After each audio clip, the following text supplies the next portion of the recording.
नमस्कार दर्शक बंधु शुभ सकाळ आपण मानकु लिपुन ओडिया न्यूज को स्वागत। आज हेउछि 19 तारिख मार्च मास बुधवार। आज मु आपण पई ओडिसार बहुत गुडिये बछा बछा गुरुत्वपूर्ण खबर नै करि आसीछि, सेथि पई भिडियोटी को शेष पर्यंत देखंतु। तेबे आपण ए भिडियोटी को केउ जिल्लारु देखुछंती आपणकर जिल्लार नाम कमेंट माध्यम रे जणातु। ता सहित आपणको जिल्ला केउथि पई प्रसिद्ध ताहा मध्ये निश्चित भाबरे जणातु। तेबे डेरी न करी चलंतु समस्त खबर उपरे नजर पकेइबा। आजिर प्रथम खबर, प्रथम श्रेणी रे प्रवेश पई सर्वनिम्न बयस सीमा धार्य कले सरकार। ओडिशा सरकार 2025-26 शिक्षा वर्षरु जातीय शिक्षा नीति 2020 कार्यकारी करने को निष्पत्ति नैछंती। एहार एक अंश स्वरूप प्रथम श्रेणी रे प्रवेश पई सर्वनिम्न बयस 6 वर्ष किंबा ताठारु अधिक धार्य करा जायछि। छात्रछात्रीक सामरिक शैक्षिक विकास सुनिश्चित करिया पई शिक्षाविद एवं विशेषज्ञक सह परामर्श पर एही निष्पत्ति निया जायछि। एहा सहित छात्रछात्री मानकु अधिक नमनीयता प्रदान करिया पई 6 वर्ष बयस पूर्ण करिवार शेष तारीख मार्च 31 रु सेप्टेम्बर 1 तारीख पर्यंत वृद्धि करा जायछि बोली स्कूल एवं गणशिक्षा विभाग कहिछि। तो दर्शक बंधु चलंतु नजर पकेइबा परवर्ती खबर उपरे। भारत रे व्यापिला ह्यूमन कोरोना भाइरस। कोलकातार गरिया अंचलर जने 45 वर्ष वयस्का महिला ह्यूमन कोरोना भाइरस HKUI रे संक्रमित होइथिबा जणा पड़िछि। महिला जनक गत 15 दिन धरि ज्वर, काश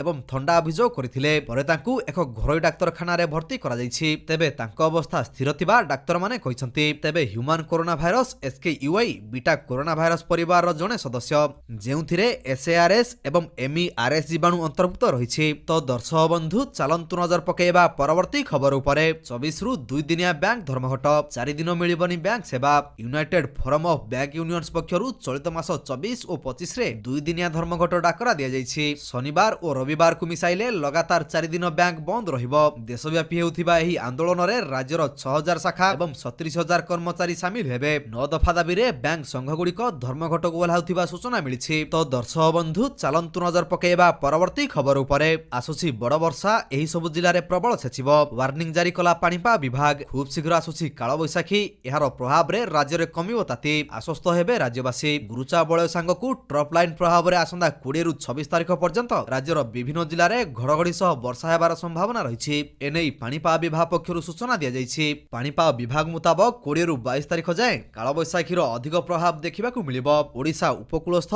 बंगोसागर अंचल रे गुरुचा प्रभाव रे राज्य को प्रचुर जलीय बाष्प प्रवेश करिबो। तो दर्शक बंधु चलंतु नजर पकेइबा परवर्ती खबर उपरे। एही दिन पीएम किसान चाषी को मिलिबो 20तम किस्ती टंका। सामना को आसिला तारीख। प्रधानमंत्री किसान सम्मान निधि योजना रु चाषी माने उपकृत हेउछंती, जहा से मानकु प्रति वर्ष 3टी किस्ती रे आर्थिक सहायता प्रदान करूछि। फेब्रुआरी 24 रे सरकार 19तम किस्ती टंका जारी करथिले। 2 कोटी 40 लाख महिला चाषी समेत 9 कोटी 80 लाख चाषी बैंक अकाउंट को 22000 कोटी टंका स्थानांतर करथिले। एबे चाषी माने 20तम किस्ती पई उत्साहर सहित अपेक्षा करिसंती। तेबे आपनकु कहि रखु जे प्रति 4 मासरे किस्ती टंका बंटन करा जाउछि। 20तम किस्ती 2025 जून मासरे आसीबार संभावना रहिछि, जदियो सरकार ए पर्यंत सठिक तारीख निश्चित करिनाहांती। तेबे दर्शक बंधु आपण माने पीएम किसान योजना रे टंका पाउछंती कि नाही, हमकु कमेंट माध्यम रे निश्चित भाबरे जणातु। तो दर्शक बंधु चलंतु नजर पकेइबा परवर्ती खबर उपरे। आजि ठारू मैट्रिक परीक्षा खाता देखा आरंभ हेबो। राज्यर 11800 हाई स्कूल शिक्षक शिक्षयित्री मूल्यांकन रे नियोजित होइछंती। मूल्यांकन व्यवस्था रे स्वच्छता बजाय रखिबा और त्रुटि शून्य करिबा लागि बोर्ड कर्तृपक्ष मंगलवार 30 जिला शिक्षा अधिकारी सह समीक्षा बैठक करथिले। खाता देखारे नियोजित शिक्षक एवं अन्य कर्मचारी माने सकाळ 10टा सुधा मूल्यांकन केंद्र रे पहुंचिबाकू निर्देश दिया जायछि। एथिरे अवहेला कले शिक्षा अधिकारी माने कार्यानुष्ठान नेबे बोली सतर्क करा दिया जायछि। खाता देखा सकाळ 9टा रु अपराह्न 5टा पर्यंत चलिबो। तो दर्शक बंधु चलंतु नजर पकेइबा परवर्ती खबर उपरे। लक्षे 27000 पिला उठाइले प्रधानमंत्री इंटर्नशिप योजनार लाभ। सरकार लॉन्च कले आप। केंद्र अर्थमंत्री निर्मला सीतारमण सोमवार दिन प्रधानमंत्री इंटर्नशिप योजना पाई एक मोबाइल एप्लिकेशन लॉन्च करिसंती एवं अधिकरु अधिक कंपनी को एही कार्यक्रम रे जोग देबाकू अनुरोध करिसंती। केंद्र अर्थमंत्री कहिसंती जे से एही योजना रे शामिल हेबा पाई युवपीढ़ी को उत्साहित करिबाकू सांसद मानकू निवेदन करिसंती। एही योजनार पायलट प्रोजेक्ट जहा 2024-25 आर्थिक वर्ष रे युवक मानकू 1,25,000 इंटर्नशिप सुजोग प्रदान करिवार लक्ष्य रखिछि। तो दर्शक बंधु चलंतु नजर पकेइबा परवर्ती खबर उपरे। आम ओडिशा नवीन ओडिशा योजना रे 90,624 प्रकल्प को मिलिछि अनुमोदन, कहिले रवि नायक। आम ओडिशा नवीन ओडिशा योजना रे प्राय 25,000 प्रकल्प ए पर्यंत आरंभ हेबाकू बाकी रहिछि। ओडिशा पंचायत राज एवं पानीय जल मंत्री रवि नायक मंगलवार राज्य विधानसभा रे एही सूचना दैछंती। विधायक व्योमकेश राय को एक प्रश्नर उत्तर रे मंत्री कहिसंती जे एही योजना रे मोट 90,624 प्रकल्प को अनुमोदन करा जायछि एवं विभिन्न पर्याय रे कार्य जारी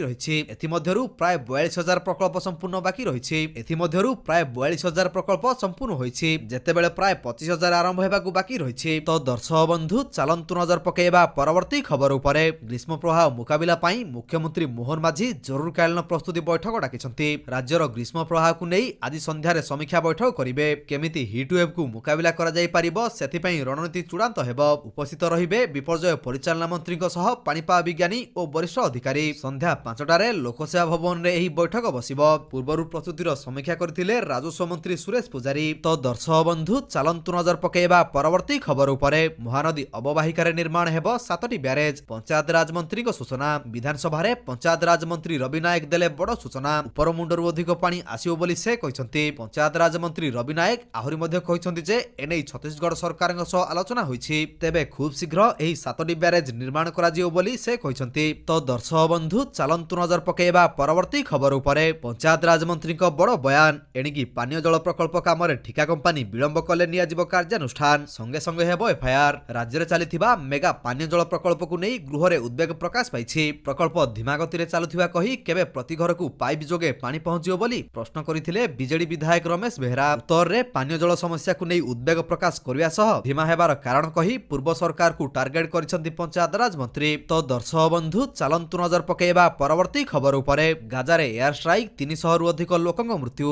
मंगलबार दिन इस्राएल सेना द्वारा रे एपरि स्थान गुड़िकरे चढ़ाऊ करा जायथिला जेउठारे पदच्युत सीरिया राष्ट्रपति बशर अल आसाद को बाहिनी अस्त्रशस्त्र गच्छित थिबा नै सूचना रहिथिला। मार्च 17 तारिख रे इस्राएल गाजा लेबानन एवं सीरिया उपरे विमान आक्रमण करथिला। तो दर्शक बंधु चलंतु नजर पकेइबा परवर्ती खबर उपरे। त्रिशूलिया नुहे बरम कटक पर्यंत गड़िबो मेट्रो एनै सूचना दैछंती नगर उन्नयन मंत्री कृष्णचंद्र पात्र। पूर्व सरकार जे मेट्रोर परिकल्पना करिथिले त्रिशूलिया पर्यंत ताहार कार्यक्षम नै सूचना दैछंती नगर उन्नयन मंत्री। टेक्निकल लोकंगु नै एक उच्चस्तरीय कमिटी गठन करा जायछि एवं एही कमिटी सर्वे मध्ये करिछि। खूब शीघ्र याकु कार्यकारी करा जिवो। केउठु केउ पर्यंत गले एही प्रकल्प कार्यक्षम हेबो से नै कमिटी मध्ये तर्जमा करूछि। तो दर्शक बंधु चलंतु नजर पकेइबा परवर्ती खबर उपरे। तो दर्शक बंधु प्रत्येक दिन एहीपरि सकाळ एवं संध्यार समस्त गुरुत्वपूर्ण खबर गुडी को देखिया पई आम चैनल को सब्सक्राइब कर दियंतु। काहेकि ना प्रत्येक दिनर एहीपरि बछा बछा खबर गुडी आमे आपण मानन पई नै करि आसुछु जहार अपडेट आपण माने आम चैनल माध्यम रे पाई परिबे। तेणु चैनल को सब्सक्राइब करी बेल आइकन को ऑल प्रेस करिया पई जमारू भूलंतु नाही। वीडियोटी को शेष पर्यंत देखिथिबारु आपनकु बहुत बहुत धन्यवाद। जय जगन्नाथ।